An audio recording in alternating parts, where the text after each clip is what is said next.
It was a different kind of Passover, to say the least. I remember right when we sat down, Philip leaned over to me and he whispers, "Hey, Thomas, I feel like something special's gonna happen tonight." I looked at him. I said, "I doubt it." I was wrong. Jesus got up from the table. He walked over and grabbed a basin of water and a towel. And I remember at the time thinking to myself, what's Jesus doing with the foot water? I doubt he's going to wash somebody's feet. I was wrong. He knelt down and began to wash Bartholomew's feet. Bart just sat there. He didn't say anything. He didn't move. None of us did. Jesus finished and went on to James and Andrew and the rest of us. I remember at the time thinking, this is so strange, yet wonderful. And then I thought, I doubt anybody's going to say anything right now. I was wrong. You know who broke the silence? Peter.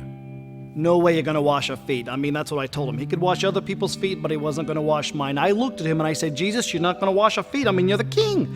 And he looked at me and he said, well, then you can have nothing to do with me. And I'm like, ouch. Okay, wash my feet, wash my hands, wash my whole body if you have to. He looked at me and said, no, your feet will be fine, Peter. In the midst of him washing our feet, he teaches us servanthood. Then Jesus took some bread and some wine. He blessed it and he served it to us. He said it was a new covenant with his blood. And he said, tonight, all of you will lose faith in me. I remember thinking right then, lose faith in you? Never. But I didn't say anything. I just sat there. I couldn't just sit there. I had to say something, so I looked at him and I said, Jesus, I love you. You can count on me. Everybody else may fall away, but I will not. You can count on me.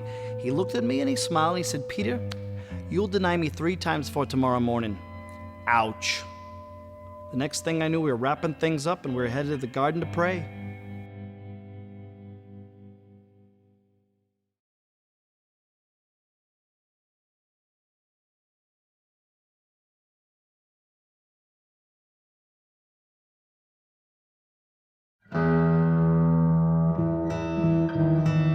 Once we got to the garden, it just got crazy. Jesus asked Peter, James, and myself to go further in the garden with him and pray, and we did. We tried. We kept falling asleep. Jesus kept waking us up. I remember one time he said, the spirit is willing, but the flesh is weak. That's true. It's all a blur. And I think this whole mess got started because of Judas. Did he really think what he was doing was right? There he is. He's the one you want, the one praying by himself. Now the others, they will come up and try to create some scene. But the one that I kiss on the cheek, that's the one you want. Now 30 pieces of silver, right? That's what we agreed upon? 30 pieces. Forget about the rest. The one that I kiss on the cheek, that's the one you want. A kiss? Judas betrays Jesus with the kiss of a friend? And then it got crazy. Peter grabs a sword and he cuts off this guy's ear. And Jesus just reached down and picked it up and put it right back on the guy's head as if nothing had happened. And then they took him. I'd love to tell you that we fought for him, but we didn't. Everyone ran. I ran.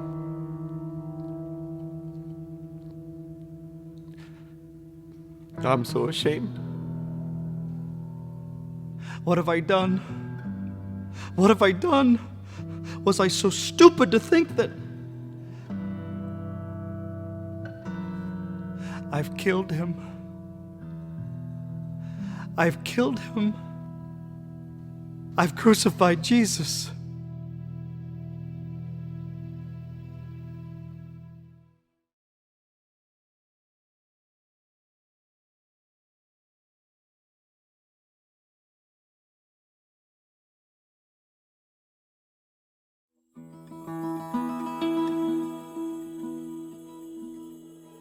I crucified Jesus.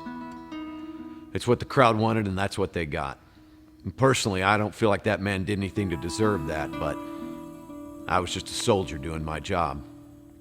When the governor gave his sentence, that's when I would go to work. I loved that job. I felt like I was administering justice every time I nailed someone to a tree. But that man didn't deserve that. Didn't make sense to me. It makes no sense. There I was, rotting in a jail cell for stealing, murdering. You name it, I've done it. And I knew the next time I stepped foot outside that jail cell, well, that was it. So the guards, they came and got me, and they put me beside this guy that was beaten to a pulp.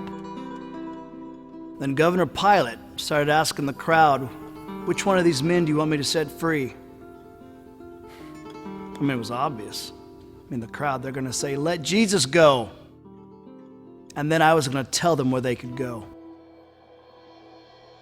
And then the crowd, they started chanting Barabbas.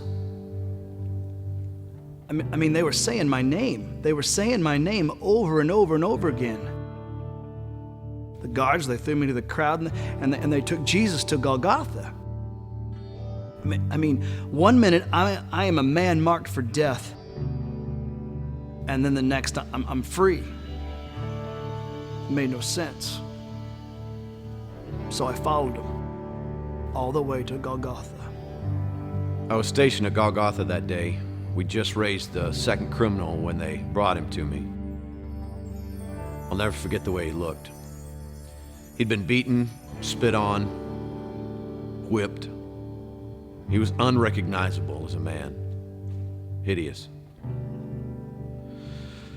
What was left of his clothes were stripped off of him, and he was thrown down on the cross. That's when I went to work.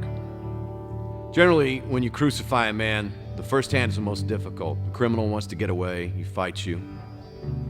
So I would have 2 soldiers hold him down, but this guy, he didn't put up a fight. I just thought he was exhausted. As an executioner, I've been called every name in the book.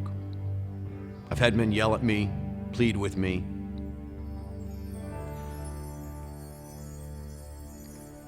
But I wasn't prepared for that.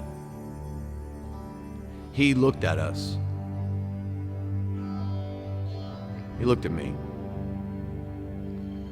And he said, "Father, forgive them. They don't know what they're doing."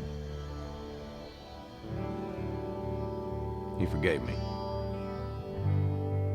Forgive them. He said, forgive them. Who is he? Forgive. It should have been me up there. I was the one that was supposed to be hanging on that cross. He took my place.